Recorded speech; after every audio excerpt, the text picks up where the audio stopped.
Alright, welcome back. We're going to look at Chapter 10 in this video. We're going to look at fixed assets and intangible assets. And we're continuing this pattern of looking into some of these balance sheet accounts, more of an in-depth look at these balance sheet accounts. We looked at inventories, we've looked at cash, we've looked at receivables. So now we're going to look at fixed assets and touch on intangible assets. The PowerPoint slides and lecture notes are available on the course homepage. You may also want to print out the template for problem 10.2a, which we're going to do in this video. Your assignment, I think, calls for 10.2b, which is very similar to the one that we're going to do in this video. So if you want to print that out and have the template handy while we're going through it in the video, it may help you. First of all, fixed assets are long-term or relatively permanent assets. They're tangible. Tangible means we can touch, see them, they physically exist, and they're not offered for sale as a part of normal operations. So examples would be buildings, land, equipment, machinery. Those are all fixed assets. They're long-term. They're going to last longer than a year.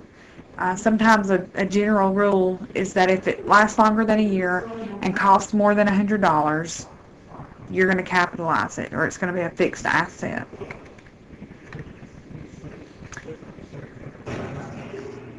I mentioned that they're tangible, they physically exist.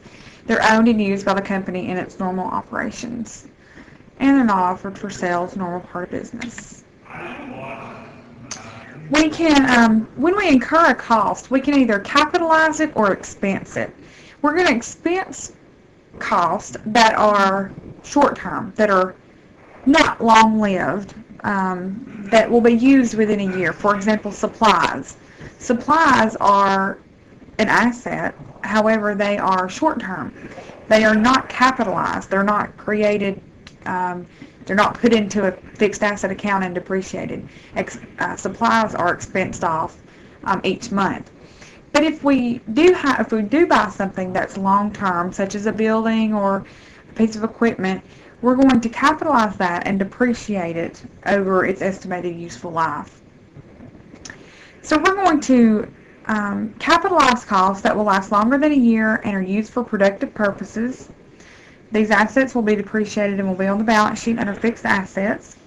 And we're going to expense costs that are paid for assets that will not last longer than a year. These amounts will be on the income statement under expenses. Example of that would be the supplies or prepaid insurance expense that we update each month. The initial cost of a fixed asset includes all costs incurred to get the asset in place and ready for use.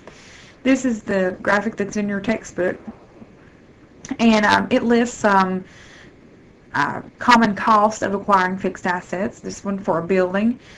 When we debit the asset account, when we debit building and credit cash, for example, when we're purchasing a building, if the purchase price of that building was $400,000, and then we incurred $50,000 in walkway around the building, a permit for use, architect fees, any of those on that list, then we would debit building for $450,000 and credit cash for $450,000.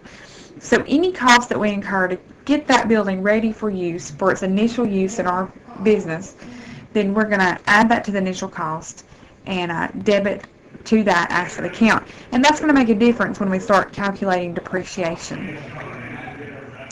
Common costs associated with machinery or equipment would be freight, installation, assembly, testing, anything that, any cost that we incur to get it ready for use. And for land, some that they mention, title fees, commissions, purchase price, of course, sales tax, paving a public street, all those that would go into getting that land ready for our use.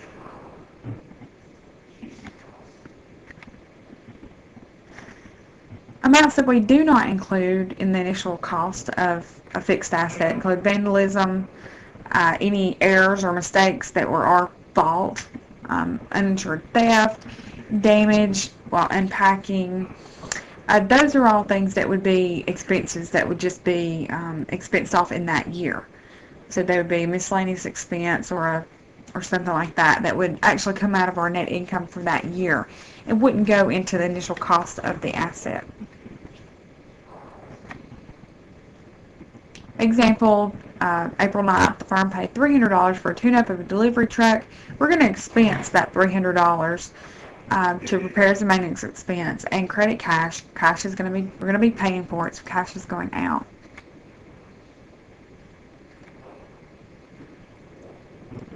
If we improve that asset, that truck, we added something that actually improves the value of that asset, $5,500 hydraulic lift, then we're going to add that to the initial cost of the truck. So we debit the asset account and credit cash because we were paying out cash.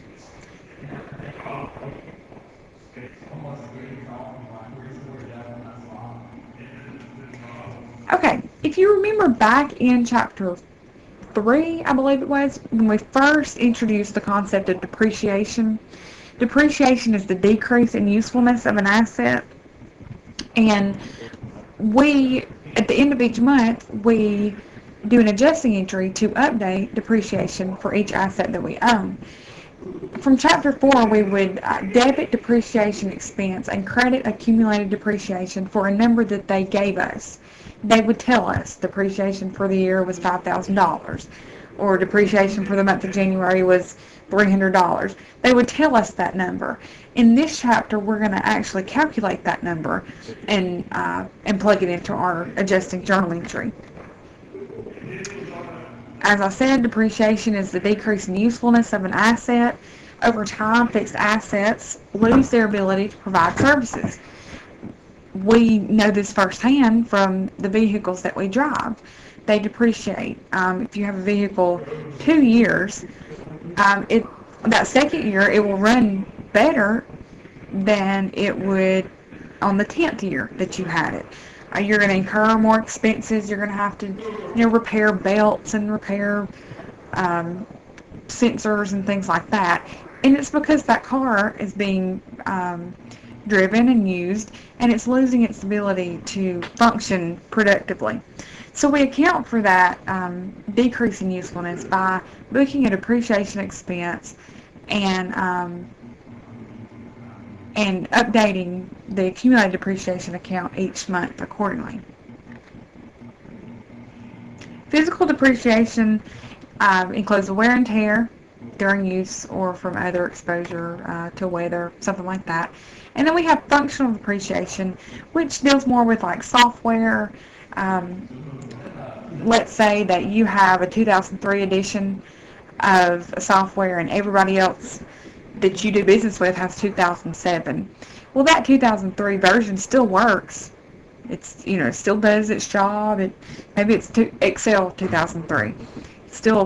It's a great spreadsheet program, but everybody else uses 07. So its function, it's obsolete in that everybody else is using a newer edition. So it has depreciated in value and usefulness in that it still works okay, it's just out of date. Depreciation does not measure a decline in the market value of a fixed asset. We can have a piece of machinery that is totally depreciated, but it's still worth something. Depreciation does not provide cash to replace fixed assets as they wear out. Some numbers that we're going to need when we calculate depreciation: the initial cost, the expected useful life, and the residual value. These numbers will be given to us in this chapter. In the real world, you will obviously know its initial cost because you will have paid for it. Its expected useful life, that's something that you can estimate, or if you purchase it from a manufacturer, if it's a piece of machinery, the maker of that machinery may tell you you can expect this piece of machinery to last 7 years. They may tell you that.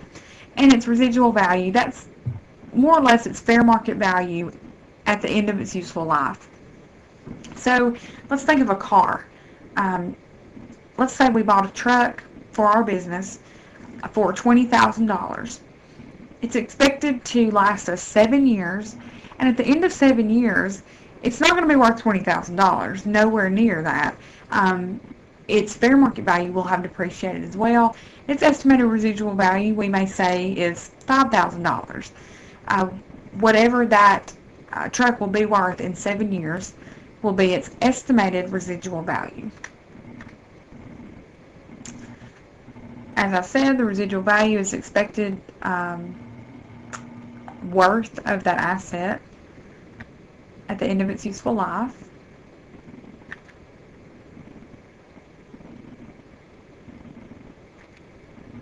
We're going to look at three depreciation methods: the straight line method, units of production method, and declining balance method. And you can see from this pie graph that the straight line method is the most commonly used. It is the easiest, so that may be why it is the most commonly used. Units of production method and declining balance, those would be used for specific assets. Units of production would be mostly used for machinery because they produce, maybe they produce 1,000,000 units a year.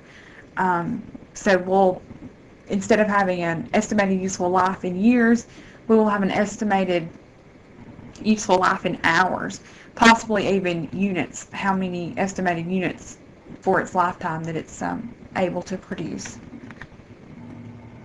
The straight line method provides for the same amount of depreciation expense for each year of the asset's useful life.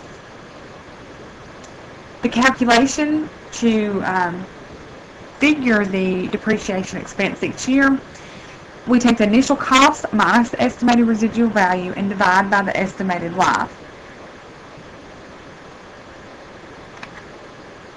An example: a depreciable asset costs $24,000. Its residual value is $2,000 and its estimated useful life is 5 years.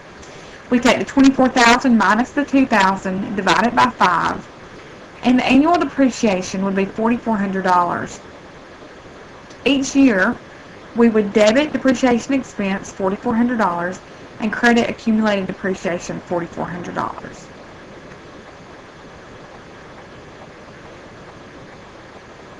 Now we can assume that we're not going to buy equipment every year on January 1st. So that's just not going to happen. We're going to buy equipment throughout the year. If the preceding piece of equipment was purchased and placed into service on October 1st, we would have to do a partial year depreciation. We would take the $4,400 annual times 3 months out of 12 to get $1,100. So we can't take an entire year's depreciation if we didn't own that asset for the entire year. And in this case, we only owned it for 3 months, the months of October, November, and December. So we take the $4,400 times 3/12, or 1/4, and we get $1,100. We would, at the end of the first year, we would debit depreciation expense, $1,100, and we would credit accumulated depreciation, $1,100. At the end of the second year, if we owned that asset for the entire second year, we would use the $4,400 because that is the calculation for 12 out of 12 months.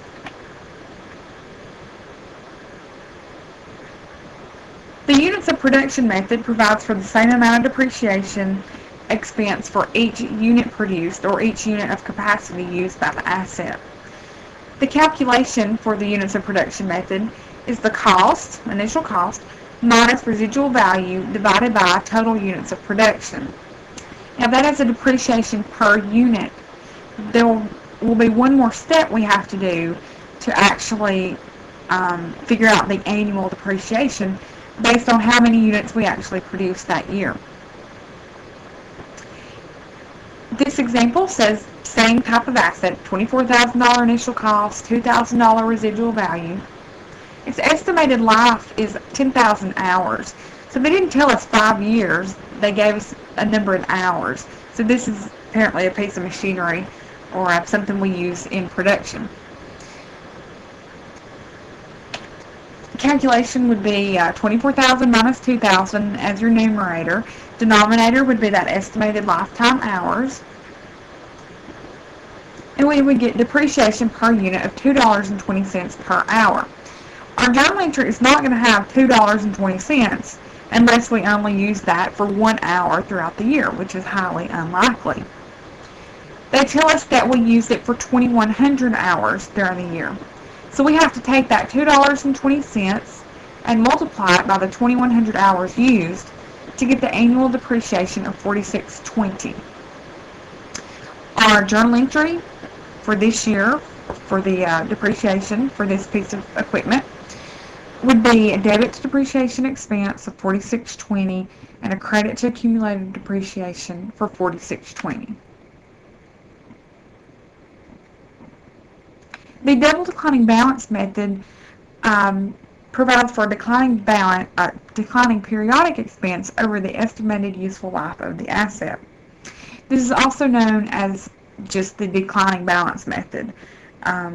Double declining balance or declining balance, either title is sufficient. A double declining balance rate is determined by doubling the straight line rate. A shortcut to determine the straight line rate is to divide 1 by the number of years and then double that. So if we have a 5-year asset, that would be 20% per year if we were using straight line method. And if we double that, that would make it 40%. So we're going to use that 40% when we figure out our annual depreciation. For the first year, the cost of the asset is multiplied by 40%. After the first year, the declining book value of the asset is multiplied 40%. Book value is the beginning book value minus accumulated depreciation. Continuing with the example where the fixed asset costs $24,000 and has residual value of $2,000, we can build a table. And there is a table in your book. Look at page 450. I think the same table will be in your textbook. So we've got 6 columns in this table. We've got the year, the cost, the rate, annual depreciation, accumulated, and then ending book value. We've got year 1. It's the first year we've owned the asset. The beginning book value is $24,000. That's the initial cost. The rate is 40%. We know this is a 5-year asset, so we divided 1 by 5 and then multiplied it by 2. That's how we got the 40%. If this had been a 4-year asset, then our rate would be 50%. And I know that because I can take 1 divided by 4 to give me 25%, multiply that by 2, that would give me 50%. If this was a 10-year asset, the rate would be 20%. And I can calculate that by taking 1 divided by 10 to get 10%, multiply that by 2 to get 20%. So in this example, we had a 5-year asset, so our rate is 40%. We multiply that by the $24,000 and get annual depreciation of $9,600. The journal entry for year 1 would be debit depreciation expense $9,600 and credit accumulated depreciation $9,600. We continue on that row for year 1. Accumulated thus far would be $9,600. We've only done 1 year. And the ending book value would be $14,400, which is $24,000 minus the $9,600. For year 2, we take the beginning book value, which was last year's ending, $14,400, multiply it by the rate, and we get $57.60 for annual depreciation. The journal entry for year 2 would be a debit to depreciation expense for $57.60, credit to accumulated depreciation for $57.60. Total accumulated depreciation at the end of year 2 is $15,360. That's what we've done so far. That's $9,600 plus the $57.60. Ending book value is $14,400 minus $57.60 to give you $86.40.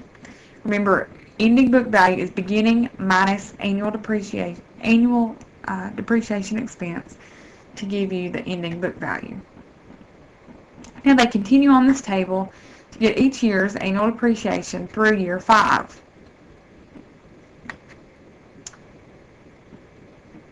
Now, we cannot depreciate below the residual value. If you notice at the end of row 5 for year 5, book value year end is $1,866.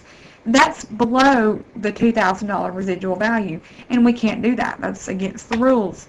So depreciation has got to stop when the book value equals residual value.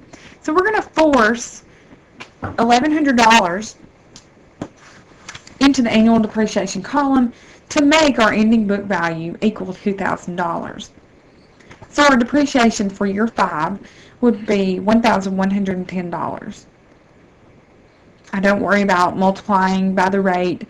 I just force whatever number will make that 3,110 equal 2,000, and that number is 1,110.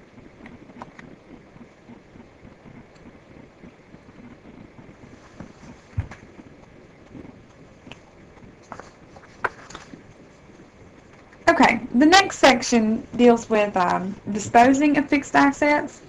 Whenever we get rid of an asset, we have to take the asset off the books with a credit. Anytime, an asset has a normal debit balance, so to make that zero, we would need to credit. We also have to clear out any accumulated depreciation associated with that asset. And if we received cash in exchange, if we sold it, then we would also have to debit cash. For this first example, they just threw this piece of equipment away. Maybe they just set it by the side of the road, but they didn't get cash for it.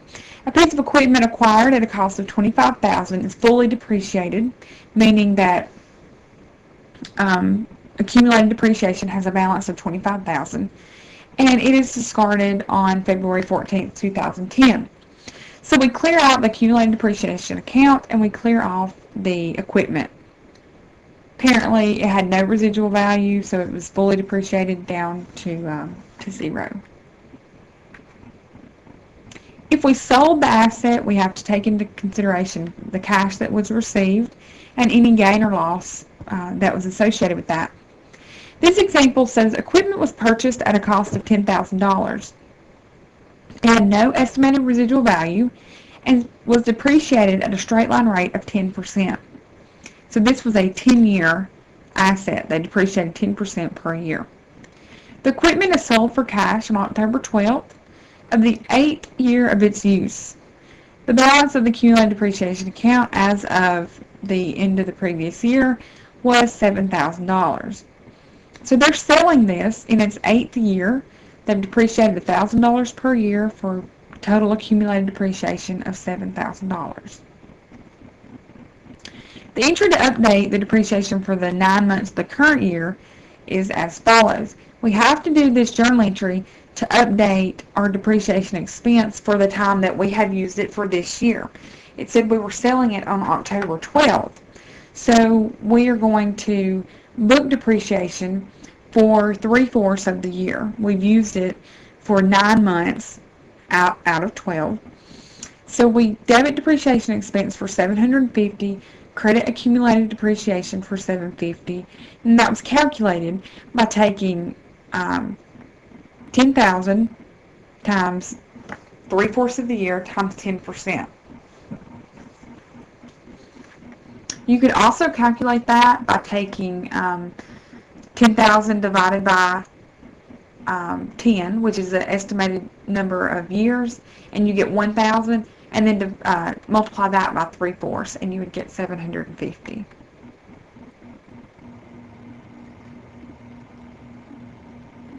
So let's assume, first of all, that it was just sold and no gain or loss was recorded. So if no gain or loss was incurred, then they would have received $2,250 because that was its book value. If there's no gain or loss, that just means that you sold it for what you had in it, you could say. the initial cost minus accumulated depreciation. So we debit cash for the amount received, $22.50, debit accumulated depreciation to get that off the books, and credit equipment for the initial cost. Notice that debits equal credits. Let's assume that the equipment was sold for $1,000. That would be a loss of $1,250. Now I would leave that loss, that debit to loss account open, because I can just plug in that number if I didn't know just off the top of my head that it was $1,250. I would debit cash for $1,000, debit accumulated depreciation for the balance in that account, $77.50, and credit equipment for $10,000. And I need to plug in a loss of $1,250 to make my debits and credits equal. And assumption number 3, if we had a gain, we sold it for $2,800, that would have been a $550 gain. Same steps, we just debit cash for the amount received, debit accumulated depreciation for the balance in that account, which was $77.50, credit equipment for the initial cost, which is $10,000, and then plug in the gain, $550, to make debits and credits balance.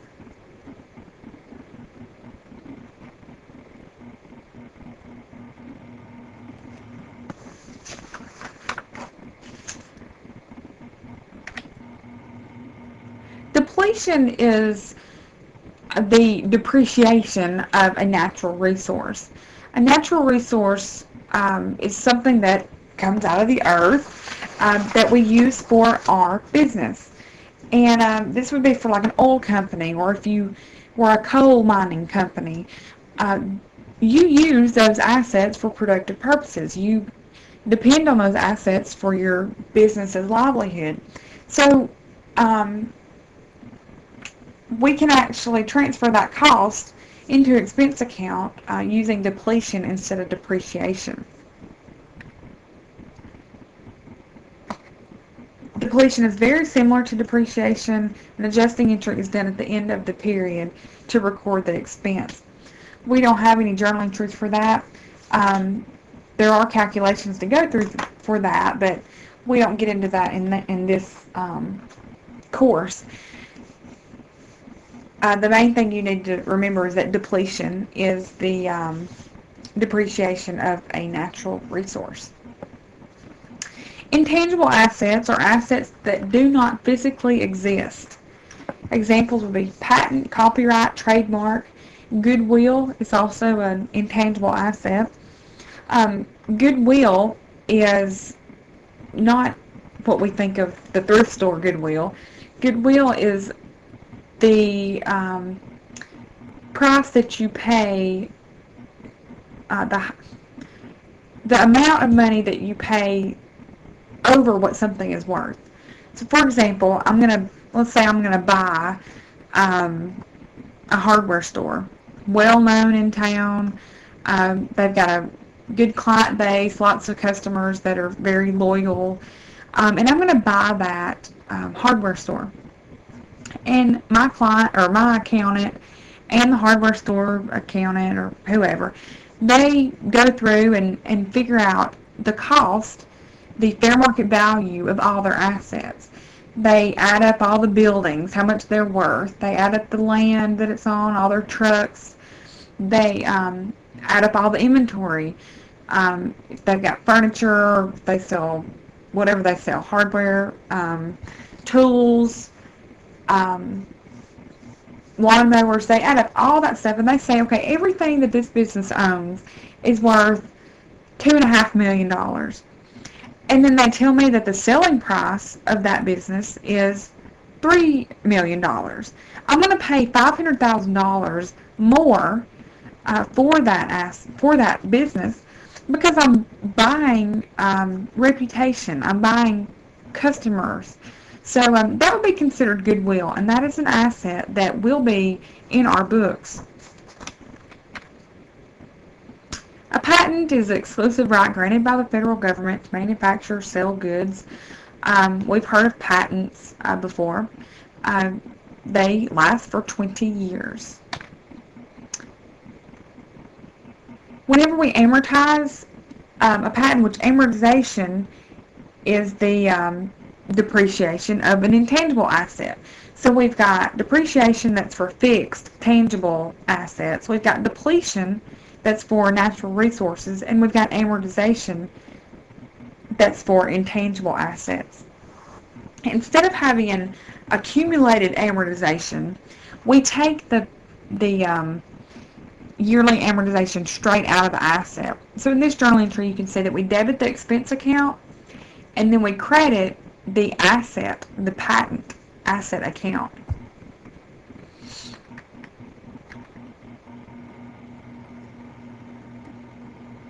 Because the patent does not physically exist, it is acceptable to credit the asset. This approach is different from physical fixed assets that require the use of the accumulated account.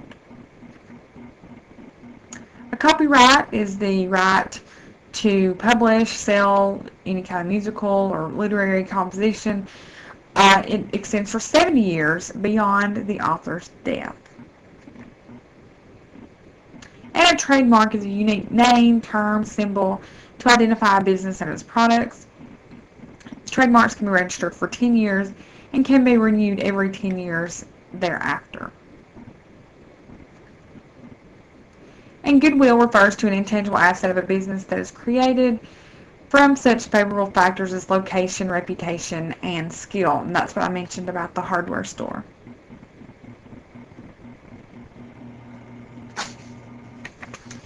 Okay, that concludes the PowerPoint. Let's look at example. Let's look at problem 10-2A. I'm actually going to stop this video and record a new one for the video. So if you'll, this video will conclude here, and then you can pull up the video that'll be titled Problem 10-2A to see that example.